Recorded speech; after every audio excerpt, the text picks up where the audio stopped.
Good morning बच्चों। Coordinate geometry के part 47 video में सफलता की शुभकामनाओं के साथ एक बार पुनः आपका स्वागत है। इस एपिसोड में हम लोग एक्सरसाइज 7.4 का प्रश्न 19 का सॉल्यूशन करेंगे। तो ये रहा आपका 19वां प्रश्न। ए बी सी डी के निर्देशांक क्रमशः 6,3 -3,5 4,-2 तथा x,3x हैं। यदि त्रिभुज DBC बटे त्रिभुज ABC इक्वल टू 1/2 तो x का मान ज्ञात करें। यहाँ हमें इस तरह का डायग्राम बनाना है कि त्रिभुज ABCD एक चतुर्भुज बन जाए। सपोज दैट हमने A और दूसरा बिंदु B और तीसरा बिंदु C और चौथा बिंदु इस तरह D लिया और इस सभी को मिलाने के बाद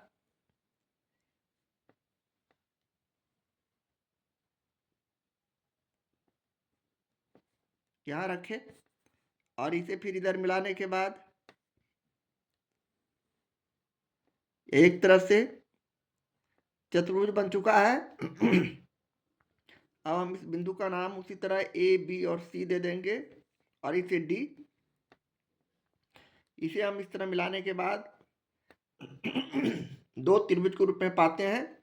यहाँ A का नियामक हम उसी तरह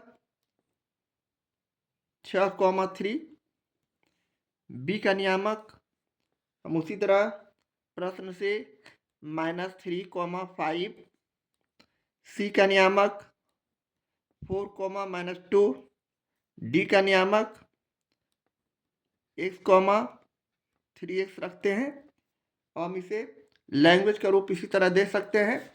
यानी मान लिया कि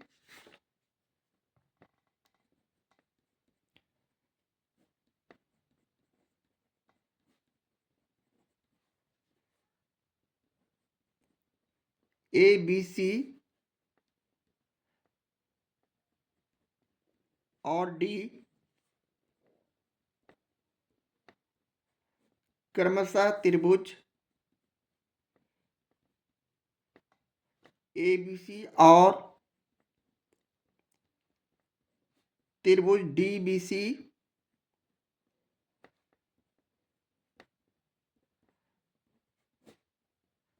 बनाते हैं, जहां त्रिभुज ABC से हम लिख सकते हैं A नियामक 6,3, 6,3, B नियामक -3,5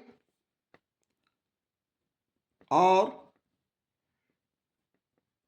C नियामक 4,-2। अब यहाँ से हम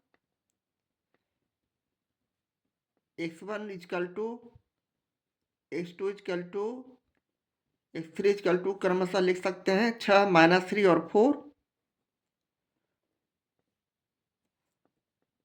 उसी प्रकार y1 equal to y2 equal to y3 भी हमारा क्रमशः 3, 5 और 2 हो जाएंगे, -2 सॉरी, यहाँ 3, 5 और -2। अब हम त्रिभुज A, B और C का क्षेत्रफल निकाल सकते हैं त्रिभुज के क्षेत्रफल के सूत्र के आधार पर।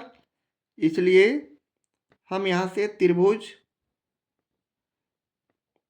ABC का क्षेत्रफल equal to 1/2 mod of x1/2 minus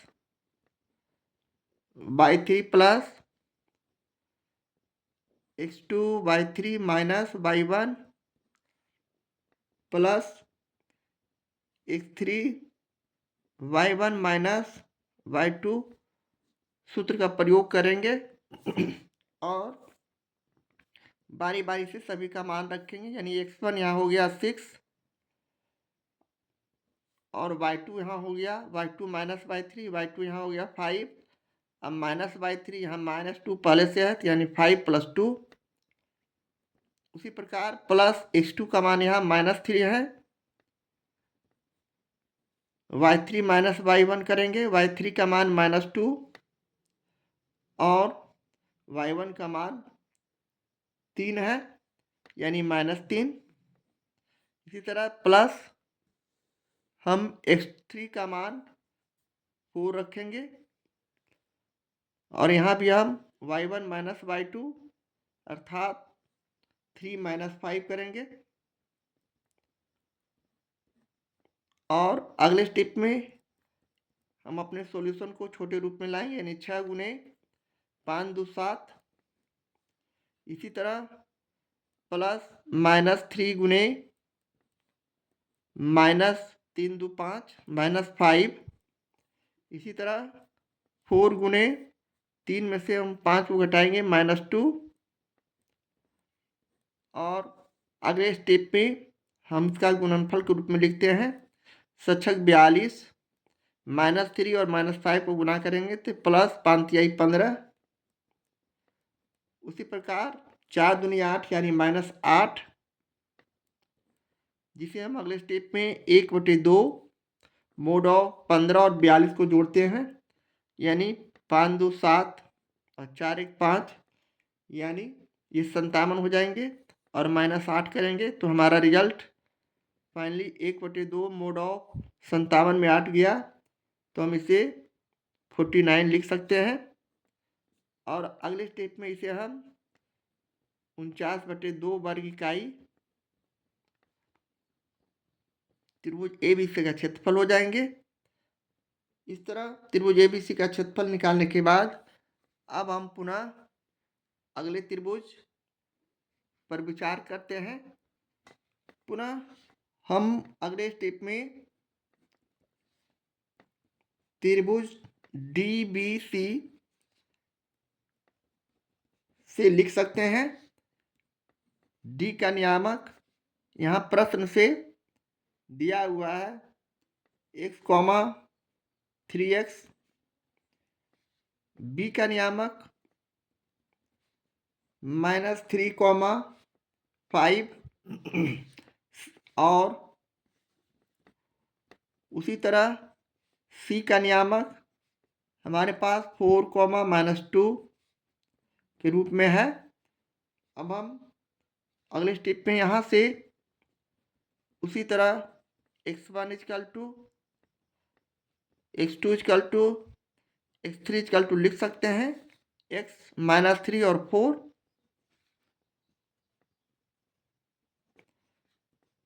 उसी प्रकार y1 = y2 = y3 = भी हम यहाँ से लिख सकते हैं 3x, 5 और -2।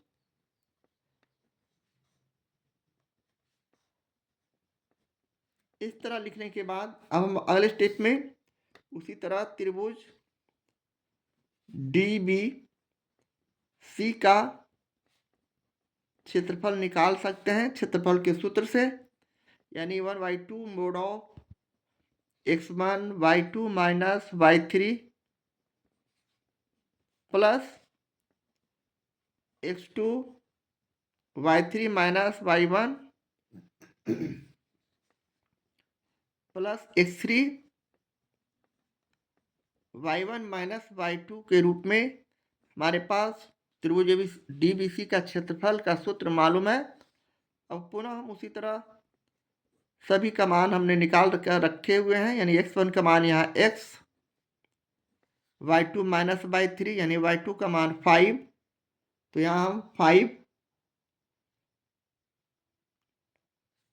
y2 माइनस y3 यानी 5 और -2 है तो ये +2 हो जाएंगे, 5 + 2।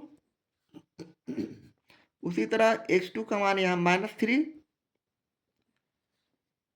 और यहाँ भी हम y3 माइनस y1 करते हैं तो y3 हमारा यहाँ -2 है और y1 यहाँ 3x है, यानी -3x। पुनः प्लस x3 का मान यहाँ 4 और y1 माइनस y2 यानी y1 का मान 3x माइनस y2 का मान यहाँ 5 है। इस तरह करने के बाद अगले स्टेप में हम इसे पुनः अब गुणनफल के रूप में लाएंगे, यानी x को 5+2 से यानी 7 से गुणा करते हैं तो ये हो गया 7x। यहाँ हम बारी बारी से सभी में गुणा करेंगे, यानी -3 को -2 से और -3x से गुणा करते हैं तो ये हो गया -6 का जगह +6। या -3 को -3x से गुणा करेंगे प्लस 3×3 9x। उसी प्रकार +4 को 3x से गुणा करेंगे 12x। उसी तरह 4 को -5 से गुणा करेंगे -5 चौक 20। पुनः हम इसे और छोटा रूप में करते हैं शॉर्ट फॉर्म में और आगे बढ़ते हैं, यानी 7x 9x और 12x एक सजातीय संख्या है। इसे हम एक जगह जोड़ सकते हैं तो यहाँ 12 और 9 और 7 को हम जोड़ते हैं तो 28, यानी 28x। इसी तरह -20 करते हैं और +6, तो यहाँ 6 घटाते हैं -20 में तो प्लस हमारा यहाँ -14 सॉरी हो जाएंगे। 20 में से 6 गया तो 14। इस तरह 28x -14 के रूप में हमारे पास संख्या फाइनली इस प्रकार 28x -14/2 हम लिख सकते हैं निरपेक्ष मान के रूप में। अब इसे हम और छोटा ला सकते हैं, यहाँ 2 हम कॉमन लिया तो हमारे पास संख्या बच गया 14x -7 और बटे 2, जिसे 2 काट देने के बाद हमारे पास फाइनल 14x -7 जो बचा, इतना वर्ग इकाई त्रिभुज DBC का क्षेत्रफल हो गया। अब हम प्रश्न से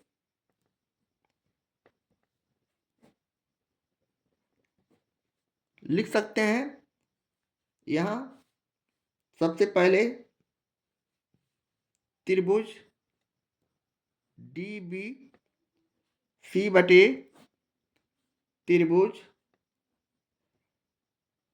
ABC बराबर, यहाँ +-1/2 समझना है। अब हम बारी बारी से एक बार प्लस और एक बार माइनस लेकर प्रश्नों का सॉल्यूशन करेंगे, यानी यहाँ प्रश्न से त्रिभुज DBC बटे त्रिभुज ABC बराबर 1/2 मान दिया हुआ है, जिसे हम यहाँ इस आधार पर x का मान निकालेंगे। तो यहाँ त्रिभुज DBC का क्षेत्रफल 14x -7 हमने लाया है। 14 -7 और त्रिभुज ABC का क्षेत्रफल 49/2 और इतना हमारा +1/2 ले रहे हैं। अब हम इसे और दूसरी तरफ इस चीज को हम इस तरह भी ले सकते हैं, यानी त्रिभुज DBC बटे त्रिभुज ABC = -1/2। यहाँ भी हम उसी तरह 14x, सॉरी यहाँ x छूट गया है, यहाँ x है 14x -7 बटे 49/2 = -1/2। अब दोनों तरफ हम हल करेंगे इसे, यानी ये 2 को ऊपर ले जाते हैं तो 2 इस तरह 14x -7 और बटे 49 हो जाएंगे = 1/2। इसे हम और आगे बढ़ते हैं तो यहाँ हम 2 और कॉमन लेते हैं, नहीं 2 पहले से था, और यहाँ 7 कॉमन लेते हैं, 7 दूनी 14 और एक 7, यानी ये हो गया 7 दूनी 14 यानी 2x। यहाँ हमारा हो जाएगा 2, यानी 2x -1 हमारे पास संख्या यहाँ बचा, और बटे नीचे 49 हो जाएंगे। अब यहाँ से हम 7 को काट देते हैं, यानी 7 7 49, जबकि राइट हैंड साइड 1/2 ही रहा। अब हम यहाँ 2 से गुणा कर देते हैं पुनः, तो ये हो गया 4x -2 और बटे 7 = 1/2।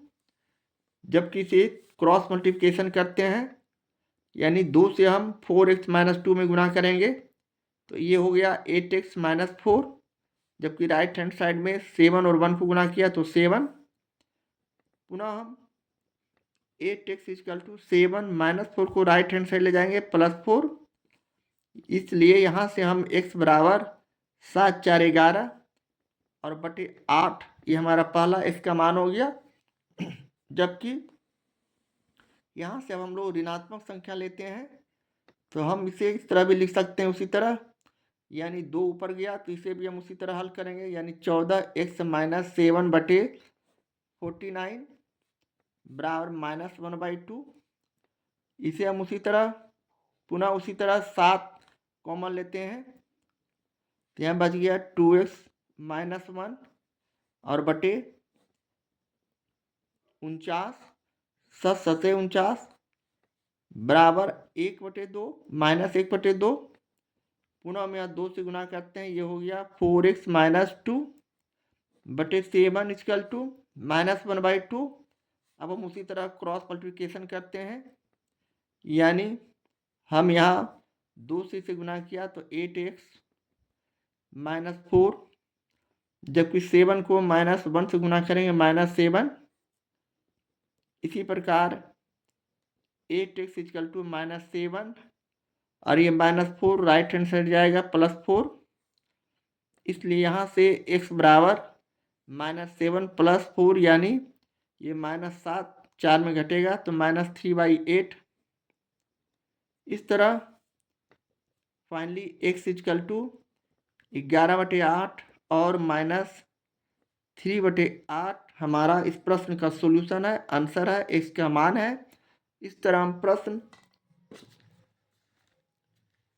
19 का सॉल्यूशन करते हैं। एक्सरसाइज 7.4 का ये रहा 20वां प्रश्न।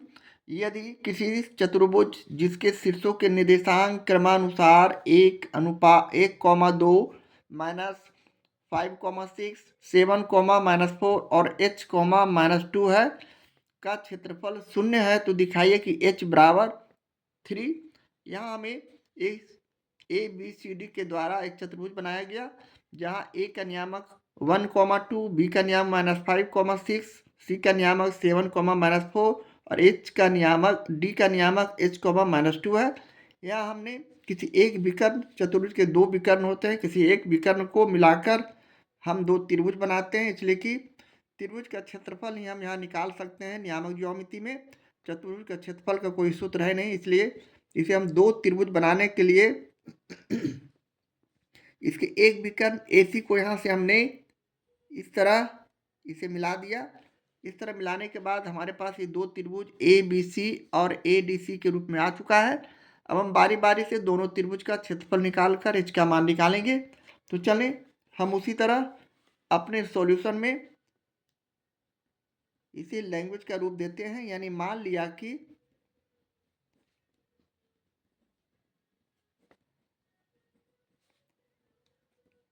ABCD एक चतुर्भुज है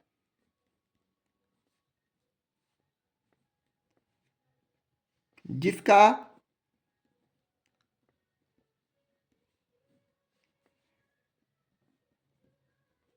एक विकर्ण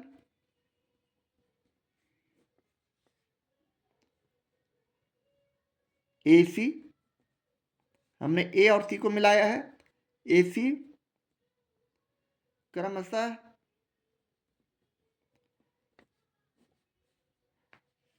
त्रिभुज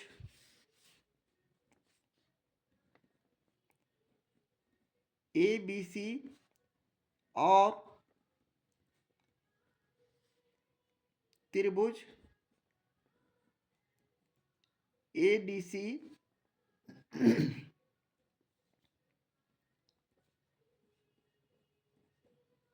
बनाते हैं। इसलिए त्रिभुज सबसे पहले हम लोग त्रिभुज ABC से लिख सकते हैं, यानी A नियामक यहाँ 1,2, B नियामक -5,6, C नियामक 7 कॉमा -4। उसी प्रकार यहाँ से हम x1 equal to x2 equal to x3 equal to क्रमशः लिख सकते हैं 1 -5 और 7। उसी प्रकार y1 equal to y2 equal to y3 equal to भी हम लिख सकते हैं 2 6 और -4। अब हम त्रिभुज ABC का सूत्र का प्रयोग करेंगे क्षेत्रफल निकालने का, यानी अब यहाँ से लिखेंगे, इसलिए या चूंकि ABC का क्षेत्रफल इजकल टू हमारे पास फॉर्मूला है 1/2 मोड ऑफ, जो कि निरपेक्ष मान भी कहते हैं इसे, x1 y2 minus y3 plus x2 y3 minus y1 plus x3 y1 minus y2। इस तरह लिखने के बाद अगले स्टेप में हम बारी बारी से सभी का मान रखेंगे, यानी यहाँ x1 का मान 1, जबकि y2 माइनस y3, y2 का मान 6 और y3 का मान -4 पहले से है, यहाँ भी माइनस आ गया तो ये +4 हो जाएंगे। उसी प्रकार x2 का मान हम यहाँ -5 लिखेंगे और y3 माइनस y1, y3 का मान -4 और y1 का मान यहाँ -2 हो जाएंगे, प्लस x3 का मान यहाँ 7, y1 का मान 2 माइनस y2 का मान 6। इस तरह लिखने के बाद अब हम इसे और छोटा रूप में लाते हैं, यानी 1/2 1 इंटू यहाँ 6 4 10 प्लस -5 इंटू -4 और -2 को जोड़ते हैं -6। इसी तरह प्लस 7 गुने 2 में -6 चला गया -4। पुनः हम अगले स्टेप में और इसे हम विस्तार करते हैं या छोटा रूप लाते हैं 1/2 मोड ऑफ, यहाँ गुना करने पर 10, यहाँ गुना करने में 6 5 30 प्लस 30, यहाँ गुना करने पर 7 चौक 28 जो कि माइनस में हो जाएंगे, प्लस 7 और -4 को गुना किया तो। अब हम पुनः अगले स्टेप में इसे और छोटा रूप में लाते हैं, यानी 1/2 मोड ऑफ, या 30 और 10 प्लस में दोनों को जोड़ दिया तो 40 और -28। उसी प्रकार 1/2 यहाँ हम 40 में 28 घटाएंगे तो 12 यानी 12, जिसे हम निरपेक्ष मान से बाहर किया तो 12/2, इसे काटेंगे तो 6, यानी 6 वर्ग इकाई जो आया, यह त्रिभुज ABC का क्षेत्रफल हो गया। अब हम पुनः दूसरे त्रिभुज ADC का क्षेत्रफल भी इसी आधार पर निकालेंगे, तो लिखेंगे पुनः त्रिभुज ADC से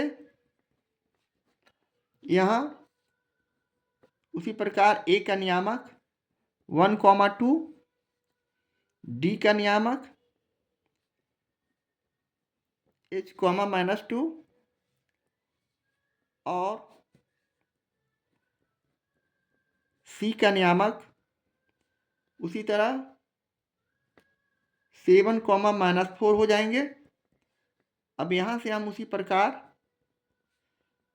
x1 equal to x2 equal to x3 equal to क्रमशः लिख सकते हैं 1 H और 7। इसी आधार पर y1 equal to y2 equal to y3 equal to भी हम लिख सकते हैं 2 -2 और -4। अब हम पुनः यहाँ से त्रिभुज ADC का क्षेत्रफल का प्रयोग सूत्र करेंगे 1/2 mod of x1 y2 minus y3 plus x2 y3 minus y1 plus x3 y1 minus y2। अब हम बारी बारी से सभी का मान रखेंगे, यानी यहाँ से अब हम लोग मान 1/2 मोड ऑफ x1 का मान यहाँ हो गया 1, y2 यहाँ -2 पहले से है, माइनस y3 यानी -4 को +4 कर देगा। इसी प्रकार x2 का मान यहाँ h, y3 का मान यहाँ -4 और माइनस y1 का मान यहाँ 2 है तो यहाँ -2 हो जाएंगे। इसी प्रकार प्लस x3 का मान 7, y1 का मान 2 और माइनस y2 यहाँ -2 पहले से है तो +2 हो जाएंगे।